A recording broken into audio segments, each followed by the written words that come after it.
ఆ తర్వాత చూసినటువంటి సందేశం వారిని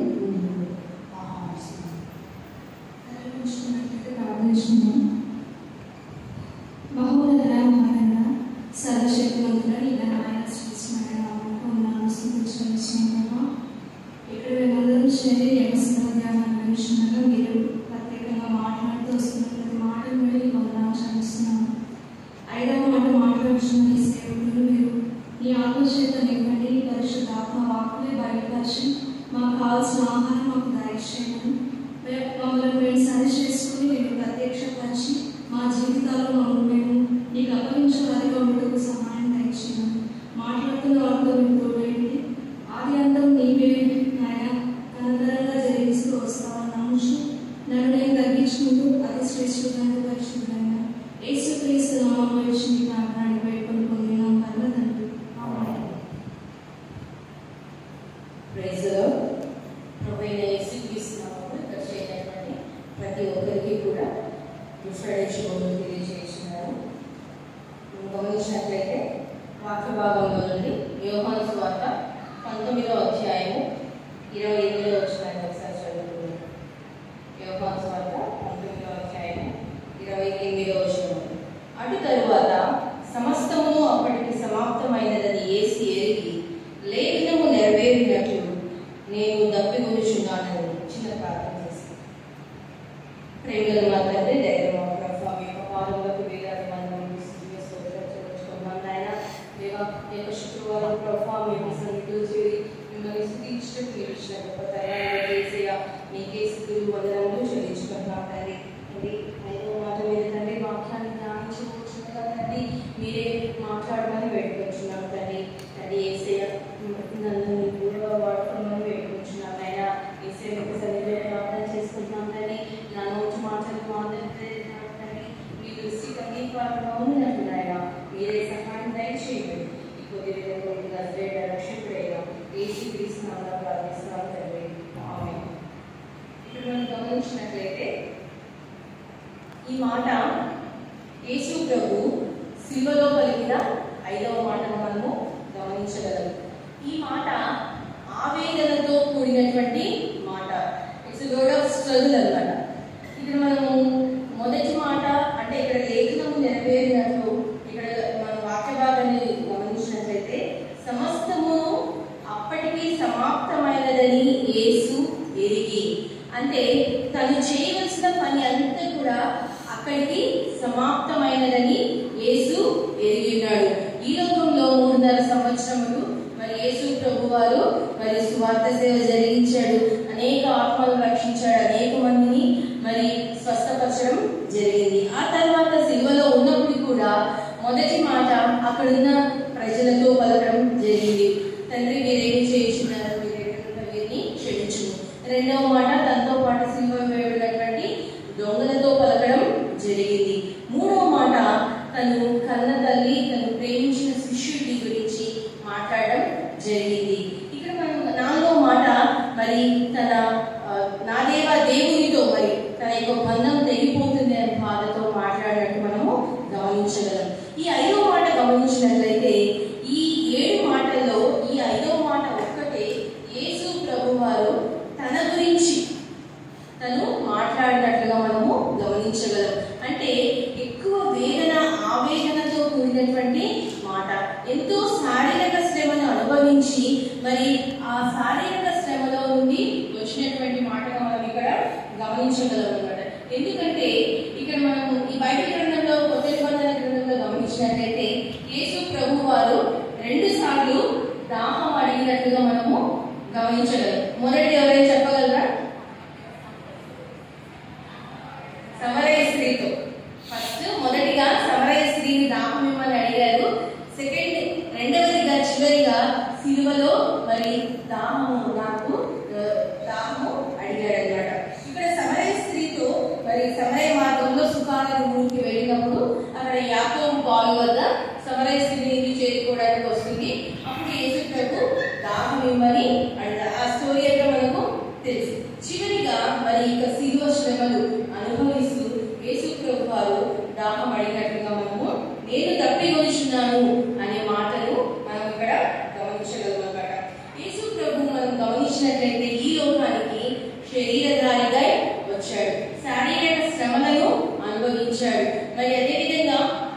తను బాలుడిగా ఎదిగాడు. ఆ తర్వాత తన తల్లిదండ్రులకు హెల్ప్ చేసినట్టుగా మనము గమనించగలం. మరి అంతేకాకుండా మనుష్య కుమారుడుగా ఈ లోకంలో జన్మించినట్టు మనము గమనించగలం. ఫిలిప్పీలకు రాసిన పత్రికలో మనం ఏ విషయాలను గమనించగలం. ఫిలిప్పీలకు రాసిన పత్రిక 2వ అధ్యాయము 7వ వచనం, మనుషుల పోలికగా పుట్టి దాసుని స్వరూపం ధరించుకొని తన్ను తానే రిక్తునిగా చేసుకునేది. మరియు ఆయన ఆకారమందు మనుషుడిగా కనపడి మరణం పొందినంతగా, అనగా శిలువ మరణం పొందినంతగా విధేయత చూపిన వాడే తన్ను తాను తగ్గించుకునేను. ఇక్కడ మనం గమనించినట్లయితే యేసు ప్రభు మనుషుల పోలికగా ఈ లోకంలో జన్మించడం జరిగింది. తల్లి గర్భాన పరిశుద్ధాత్మ కారణమని తల్లి గర్భంలో నుండి జన్మించాడు. ఈ లోక శ్రమలను అనుభవించాడు. మరి అదేవిధంగా మనము సమరయ స్త్రీతో కూడా దాహం అడిగినప్పుడు అక్కడ ఎందుకు దాహం అడిగాడంటే చాలా దూరం నడవడం వల్ల అలసిపోయినట్టు మనం అక్కడ గమనించగలం. యోహాను సువార్త 4వ అధ్యాయము 5, 6, 7 వచనాలు మనం గమనించినట్లయితే ఎందుకు దాహం అయింది అంటే అలసిపోయినందువల్ల దాహం ఇవ్వని అడిగినట్లుగా మనము గమనించగలం అన్నమాట. కాబట్టి ఈ లోకంలో మనుష్య కుమారుడిగా పుట్టినటువంటి యేసు ప్రభు వారు ఈ లోక శ్రమలను అనుభవిస్తూ, మరి అంతేకాకుండా అంత దాహం ఎందుకైంది అని మనం కాంటెక్స్ట్ చూసినట్లయితే ఇక్కడ శిలువ శ్రమలకు ముందు రోజు నుంచి కూడా అనేక శ్రమలు, అనేక శారీరక శ్రమలను అనుభవించినట్లుగా మనము చూడగలం. మరి హేరోదు దగ్గరికి, పిలాతు దగ్గరికి, మరి సంఘటన సభకు, అక్కడి నుంచి మళ్ళీ పిలాతు దగ్గరికి ఇలా తిప్పి ఆ తర్వాత పిలాతు ఏమనుకున్నాడంటే కొరడాలతో కొడితే వీళ్ళు శాంతిస్తారేమో అక్కడ ఉన్నటువంటి ప్రజలు అనుకుని ఫస్ట్ కొరడా శిక్ష వేయడం జరిగింది. కొరడా శిక్ష వేసినప్పటికీ కూడా జనులు సాటిస్ఫై కాలేదు. యేసుని సిలువ వేయండి అని గట్టిగా కేకలు వేశారు. తర్వాత అక్కడ ఉన్నటువంటి సైనికులు పిడిగుతులు గుద్దారు. తర్వాత ముళ్ళ కిరీటాన్ని పెట్టారు, కొరడా దెబ్బలు కొట్టారు, ఆ తర్వాత ఉమ్మి వేశారు. ఇటువంటి ఇన్ని బాధలను భరించారు. అంతేకాకుండా అక్కడ శిక్ష పడిన ఆ సభ నుంచి గొల్గొతా వరకు ఆ సిలువను మోసుకుంటూ వెళ్ళడం జరిగింది. మిట్ట మధ్యాహ్నం 12 గంటలకు అనుకోండి. యాక్చువల్గా మనం ఇక్కడ కూర్చొని శాంతిగా కూర్చొని ఇప్పటికి ఎన్నిసార్లు వాటర్ తాగింటాము, చాలాసార్లు వాటర్ తాగినాం, నిమ్మరసం తాగాం, అయినప్పటికీ మన దాహం తీరదు. కానీ మిట్ట మధ్యాహ్నం ఎండలో ఆ సిలువను మోసుకుంటూ, ఆ సిలువ దాదాపుగా గమనించినట్లయితే 300 పౌండ్స్ దాకా 136 kgs అంత బరువు ఉన్నటువంటి ఆ సిలువను మోసుకుంటూ ఒక 1/2 కిలోమీటర్ 600 మీటర్స్ మరి యేసు ప్రభు వారు నడవడం జరిగింది. అది కూడా కొండ మీదకి ఎక్కాలి. ఎంత శారీరక శ్రమను అనుభవిస్తున్నారు. అటువంటి సమయంలో యేసు ప్రభు వారు నేను తప్పికొనిచున్నాను అనేటువంటి మాటలు పలికినట్లుగా మనము గమనించాము. మామూలుగా గమనించినట్లయితే ఎవరైతే చివరిగా పలికినటువంటి మాటలకు ఎక్కువ ఇంపార్టెన్స్ ఉన్నట్టు మనము గమనిస్తామన్నమాట. ఎందుకంటే చనిపోయినప్పుడు పలికిన మాటలు అవి చాలా గుర్తుంటాయి అన్నమాట. మామూలుగా మనం తెలిసిన వాళ్ళు ఏమైనా చెప్పాడా లాస్ట్ లో అని అడుగుతుంటారు. అంటే ఏమైనా ఇన్ఫర్మేషన్ ఇస్తారా? యేసు ప్రభు వారు అమూల్యమైనటువంటి 7 మాటలు నీ నా మన కోసం సిలువలో పలికినట్టు మనము గమనించగలం. ఇక్కడ మనం గమనించినట్లయితే మరి యేసు ప్రభుకి ఈ భూమి అంతటి మీద సర్వాధికారం కలిగినటువంటి దేవుడు. మరి అదేవిధంగా నోటి మాట ద్వారా జలాన్ని వేరుపరిచినటువంటి దేవుడు, నీటి మీద నడిచినటువంటి దేవుడు, తుఫాను నిమ్మలపరిచినటువంటి దేవుడు. మరి అదేవిధంగా పాత నిబంధన గ్రంథంలో చూసినట్లయితే ఎర్ర సముద్రాన్ని 2 పాయలుగా చీల్చినటువంటి దేవుడు ఇప్పుడు సిలువ శ్రమలను అనుభవిస్తూ మరి దాహం ఇవ్వని అడిగినట్లుగా మనము చూస్తున్నాం అన్నమాట. మరి ఎందుకు ఈ విధంగా వచ్చింది అని మనం గమనించినట్లయితే మరి లేఖనములు మనం ఇక్కడ చూసినట్లయితే 28వ వచనంలో లేఖనము నెరవేరినట్లు నేను దప్పికొనిచున్నాను అని చెప్పారన్నమాట. లేఖనము నెరవేరినట్లు అంటే అంతకు ముందు నుంచే చాలా మంది ప్రవక్తలు ఈ యొక్క లేఖనంలో పాత నిబంధన గ్రంథంలో మరి వీటి గురించి చెప్పడం జరిగింది. ఇక్కడ ఇక దప్పికలో అంతర్ధానం ఏంటి అని మనం గమనించినట్లయితే మరి మనం ఫస్ట్ చూసినట్లయితే ఆయన మనుష్య కుమారుడు అని తెలుస్తుంది. మొట్టమొదటిగా యేసు ప్రభు వారు మనుష్య కుమారుడని ఈ యొక్క దప్పిగా మనకు తెలియజేస్తుంది అన్నమాట. మరి అంతేకాకుండా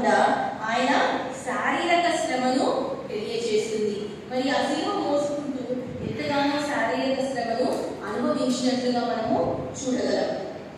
మరి మన పాత నిబంధన గ్రంథంలో దీని గురించినటువంటి లేఖనాలు మనం గమనించినట్లయితే మరి యెషయా గ్రంథము 50వ అధ్యాయము 6వ వచనాన్ని ఒకసారి చూద్దాం. యెషయా గ్రంథము 50వ అధ్యాయము 6వ వచనం.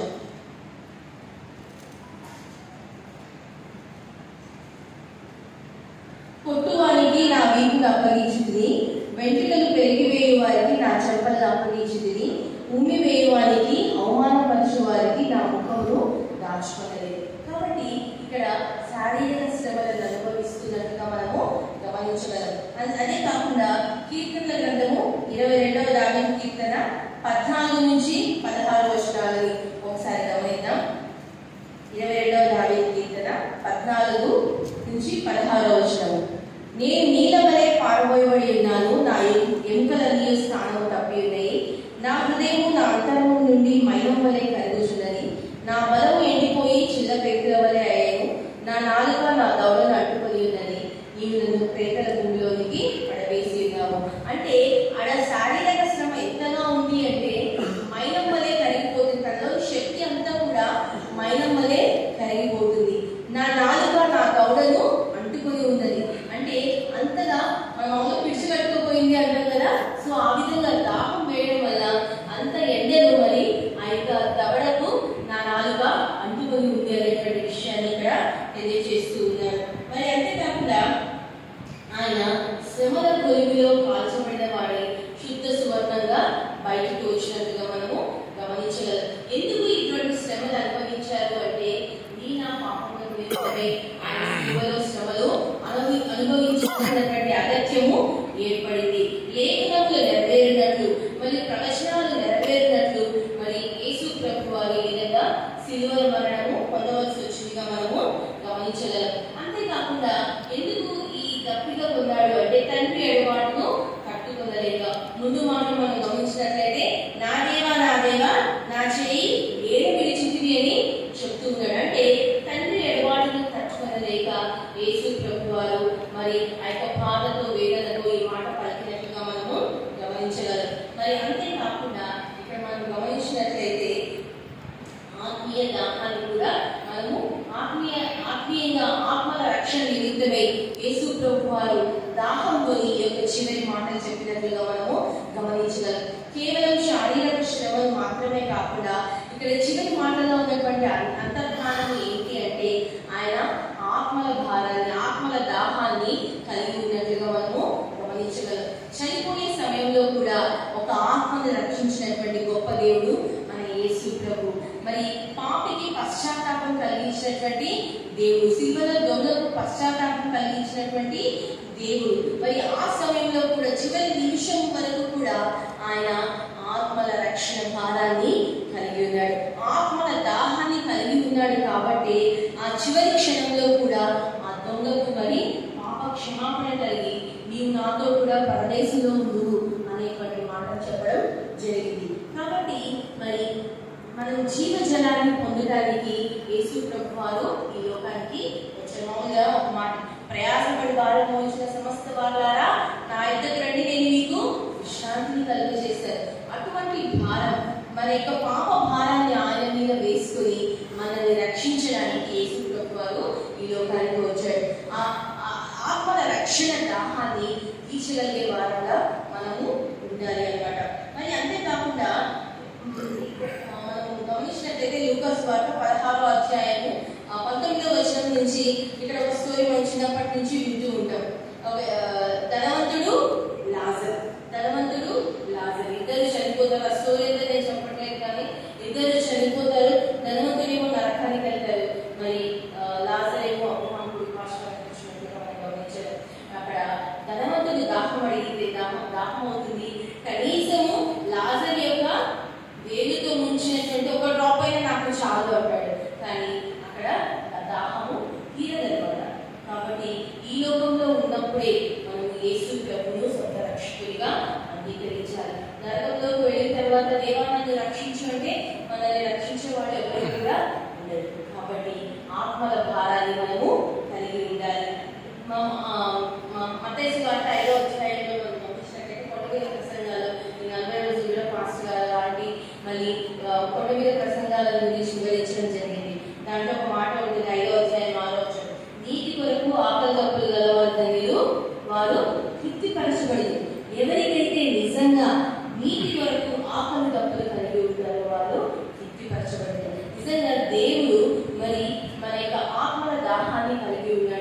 మరి ఆ యేసు ప్రభు వారిని మనము తృప్తిపరిచే వారంగా ఉంటున్నామా? ఆయన బిడ్డలుగా ఉన్నటువంటి మనము యేసు ప్రభువును మరి మనం ఆత్మలు సంపాదించడం ద్వారా, ఈ లోకంలో అనేక ఆత్మలు సంపాదించడం ద్వారా మనము ఆయనను తృప్తిపరిచే వారంగా ఉన్నామా అన్నది మనం ఒకసారి పరీక్షించుకుంటున్నాము. మరి అంతేకాకుండా యోహాను సువార్త 4వ అధ్యాయము 34వ వచనంలో ఏమని చెప్తున్నారంటే జీవజలాన్ని ఇస్తాడనేటువంటి మాటని మనము గమనించగలం. యోహాను సువార్త 4వ అధ్యాయము 34వ వచనము.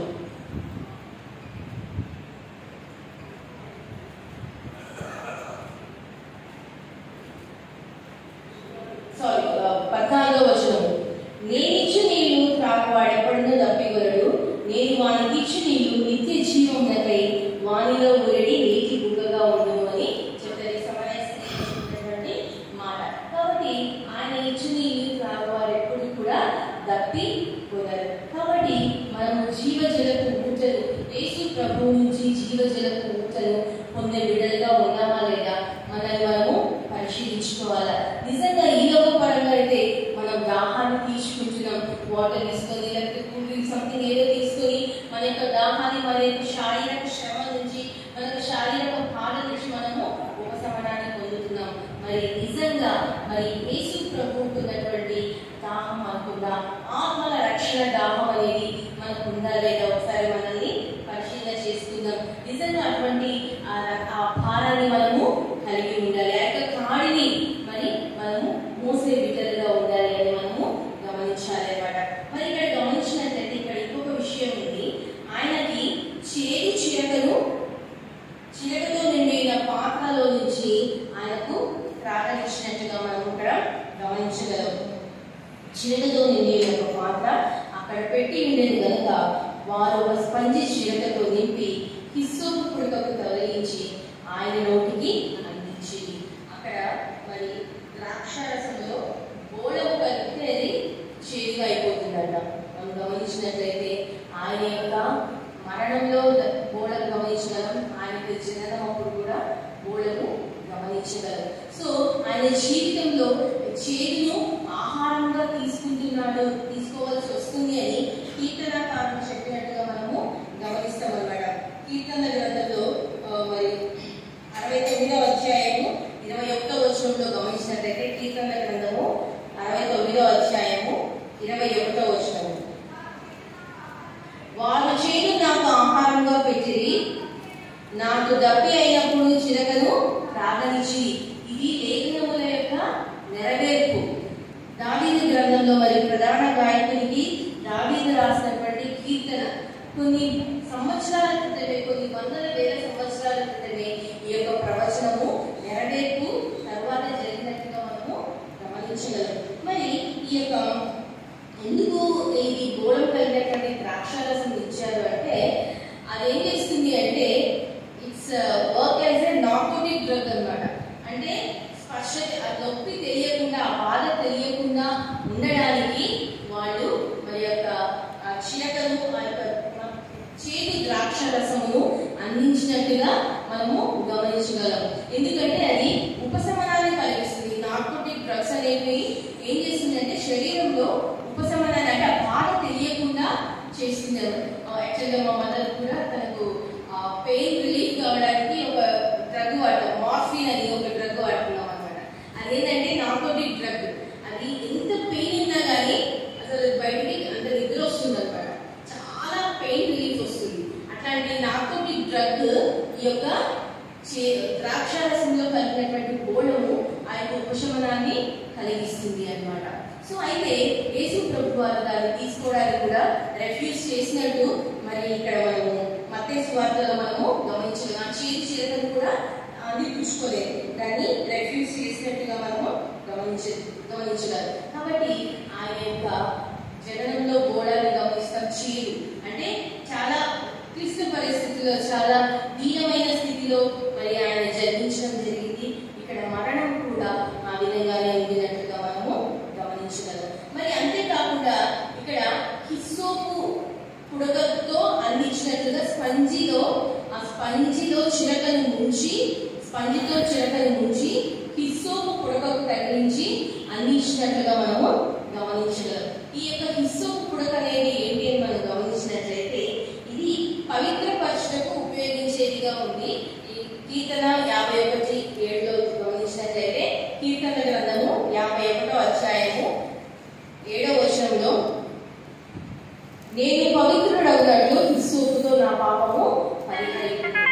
మరి పవిత్రపరచడానికి ఉపయోగించేటువంటి వస్తువు ఏంటి అంటే హిస్సోపు అని మనము గమనించగలం. అదేవిధంగా లేవియాకాండము 14వ అధ్యాయము 6వ వచనంలో మనం గమనించినట్లయితే కుష్టి వ్యాధిగ్రస్తులను పవిత్రపరచడానికి కూడా ఈ యొక్క హిస్సోపును వాడినట్లుగా మనము గమనించగలం. అంతేకాకుండా బలి అర్పణలో సంఖ్యాకాండము 19వ అధ్యాయము 6వ వచనంలో మనం గమనించినట్లయితే బలి అర్పణలో ఆ పెయ్యతో పాటు హిస్సోపు పుడకలు కూడా దాంట్లో అగ్నిలో వేయాలి అనేటువంటి విషయము ఉంది అన్నమాట. సో అంతేకాకుండా ఇక్కడ మనం గమనించినట్లయితే మొదటి పస్కా చివరి పస్కాలో ఈ యొక్క హిస్సోపును ఉపయోగించడం జరిగింది. మొదటి పస్కా మోషే మరి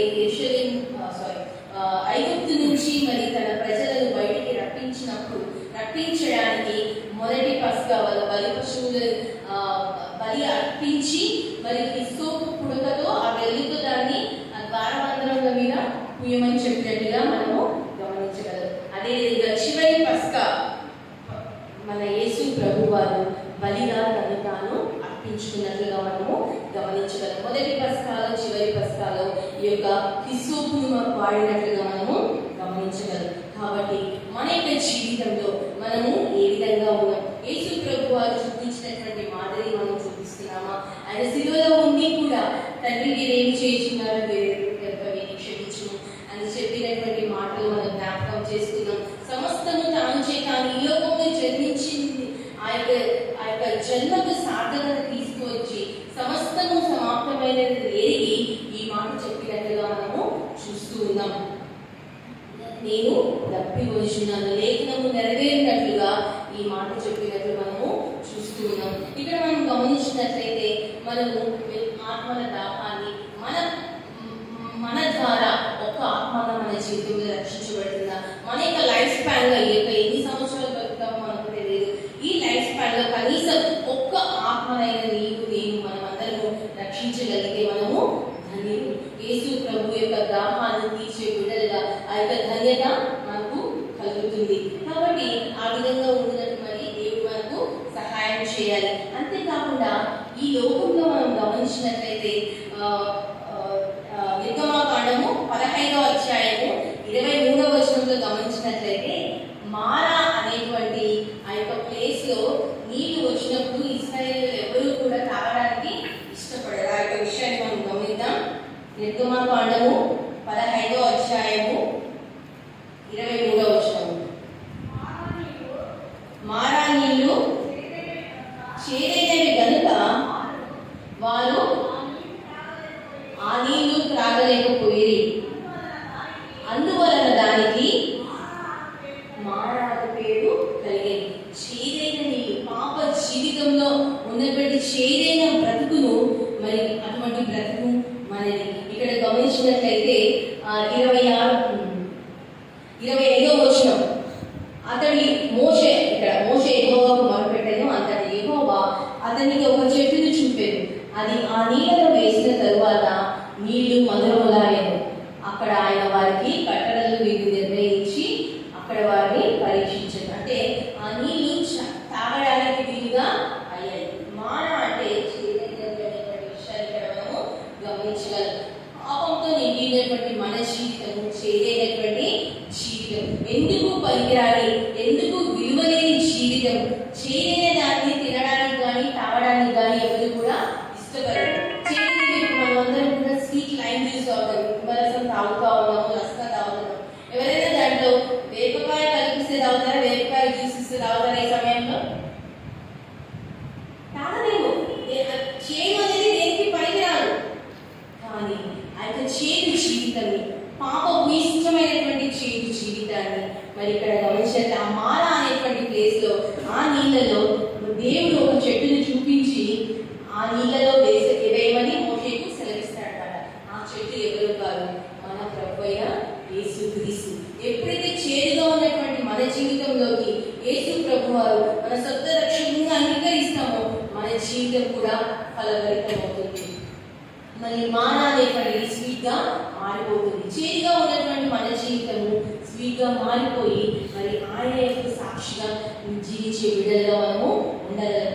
కాబట్టి యేసు ప్రభు యొక్క దాహాన్ని మనం తీర్చాలి అంటే మొట్టమొదటిగా మనల్ని మనము రక్షించుకోవాలి, మన యొక్క కుటుంబాన్ని రక్షించాలి, మన యొక్క పొరుగు వారు, మన యొక్క ఫ్రెండ్స్, కనీసం మన జీవితంలో ఒక్కరినైనా మనము రక్షించే బిడ్డలుగా ఉండాలని దేవుడు సెలవిస్తూ ఉన్నాడు. మార్కు సువార్త 16వ అధ్యాయము 15-16 వచనాలను ఒకసారి చూద్దాం.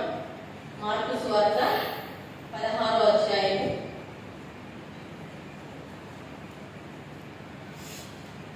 'మరియు మీరు సర్వలోకములకు వెళ్ళి సర్వ సృష్టికి సువార్తను ప్రకటించుడి.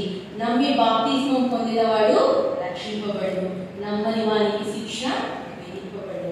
దేవుడు ఇచ్చినటువంటి ఆజ్ఞ, ఆత్మల దాహం కలిగి ఉన్నటువంటి యేసు ప్రభు వారు మనకి ఇచ్చినటువంటి ఆజ్ఞ, మీరు సర్వలోకములకు వెళ్ళి సర్వ సృష్టికి సువార్తను ప్రకటించుడి.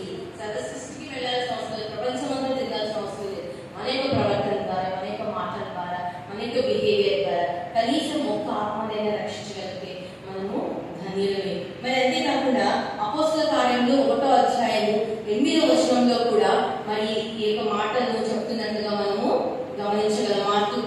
అపోస్తల కార్యంలో 1వ అధ్యాయము 8వ వచనము, అయినను పరిశుద్ధాత్మ మీ మీదికి వచ్చినప్పుడు మీరు శక్తి పొందేది కనుక మీరు యెరూషలేములోను యూదయ సమరయ దేశముల ఎంతంతటను భూదిగంతముల వరకును నాకు సాక్షులై ఉండురని వాళ్ళతో చెప్పాడు. భూదిగంతముల వరకు సాక్షులై ఉండే బిడ్డలుగా మనల్ని కోరుచున్నాడు. భూదిగంతముల వరకు ఇంతవరకు వెళ్ళదు. మన సంఘంలో, మన యొక్క సమాజంలో, మనం వర్క్ చేసే చోట, మన యొక్క స్కూల్లో, మన యొక్క కాలేజ్లో ఆయన యొక్క సాక్షాత్కారంలో ఉండే బిడ్డలుగా మనము ఉండాలి. ఆ విధంగా ఉంటే ఒక్క ఆత్మైన మన ద్వారా రక్షించబడుతుంది. ఎందుకంటే దేవుడు సెలవిస్తున్నాడు, రాకడ అతి సమీపంలో ఉంది. ఈ సమయంలో ప్రతి ఫిలిప్పీయులకు రాసిన పత్రిక 2వ అధ్యాయము 11వ వచనం వచ్చినట్లయితే అక్కడ ఏం చెప్తారంటే, ప్రతి మోకాలు ఆయన నామంలో వంగాలి, ప్రతి నాలుక ఆయనను స్తుతించాలి అనేటువంటి విషయాన్ని ఇక్కడ మనము గమనించగలం. ఫిలిప్పీయులకు రాసిన పత్రిక 2వ అధ్యాయము 11వ వచనం, ప్రతి వాని మోకాలును యేసు నామమున వంగునట్లును ప్రతి వాని నాలుకయు తండ్రి అయిన దేవుని మహిమార్థమై యేసుక్రీస్తు ప్రభువుని ఒప్పుకున్నట్లును దేవుడు ఆయనకు అధికముగా హెచ్చించి ప్రతి నామమునకు పైనామము ఆయనకు అనుగ్రహించెను. కాబట్టి మరి ఈ యొక్క రాకడ సమయం అతి సమీపంలో ఉన్నది. చివరి దినాల్లో ఉన్నాం, అంత్య దినాల్లో మనం ఉన్నాం. కాబట్టి ప్రతి నాలుక యేసు ప్రభువును స్తుతించాలి, ప్రతి మోకాలు ఆయన నామంలో ఉండాలి. అటువంటి పరిస్థితిని మనము తీసుకొని వస్తున్నామా, లేదంటే మన ద్వారా యేసు ప్రభు వారు దూషింపబడుతున్నారా, మనల్ని మనము పరిశీలించుకున్నాం. మన యొక్క జీవితం ద్వారా మరి యేసు ప్రభు మహిమ పొందుతున్నారా, లేకపోతే మన యొక్క జీవితం ద్వారా, మన యొక్క లైఫ్ స్టైల్ ద్వారా యేసు ప్రభు వారు మరి మహిమపరచబడుతున్నారా, దూషింపబడుతున్నారా అనేది మనల్ని మనము పరిశీలించుకోవాలి. యేసు ప్రభు శిలువలో పలికేటువంటి ఆయన మాట, నేను గప్పిగొలుచున్నాను, ఇది శారీరక శ్రమను మాత్రమే సూచించడం లేదు, కానీ ఆయన చివరి వరకు కూడా ఆత్మల దాహాన్ని కలిగి ఉన్నాడు. అనేకులు రక్షింపబడాలి. మరి నిజంగా అక్కడ ఉన్న వాళ్ళు ఎంతమంది రక్షించబడ్డారో మనకైతే తెలియదు, కానీ చాలా మంది రక్షించబడి ఉండొచ్చు కూడా. ఎందుకంటే యేసు ప్రభు వారు చెప్పిన మాటలను బట్టి, అంటే ఆయన సిలువలో ఉండి కూడా తండ్రి మీరేం చేయించున్నారో మీరు క్షమించమని చెప్తున్నాడు, దొంగను క్షమించాడు, ఆ సమయంలో కూడా తన తల్లిని జ్ఞాపకం చేసుకున్నాడు అనే విషయాలు అనేక మంది హృదయంలో ఆలోచన కలుగ చేసి ఉండవచ్చు. కాబట్టి మనం కూడా ఆత్మ దాహం కలిగి ఉండాలి. మన యేసు ప్రభు వారు ఈ లోకంలో ఆయన జరిగించిన పని సమాప్తమైనది ఆయన ఎరిగి లేఖనము నెరవేరినట్లు నేను తప్పికొచ్చున్నాను అనేటువంటి మాటలు పలికినట్లు మనము గమనించగలం. అయితే ఈ లోకంలో ఇప్పటి వరకు జీవించున్న మనం కూడా కనీసం ఒక్క ఆత్మనైనా రక్షించగలిగినట్లు పరిశుద్ధాత్మ దేవుడు మనకు సహాయం దయచేయగాక. ఈ యొక్క సమయాన్ని ఇచ్చినటువంటి మొట్టమొదటిగా దేవునికి అదేవిధంగా ఈస్టర్ కమిటీ వారికి నా యొక్క ప్రత్యేక ధన్యవాదాలు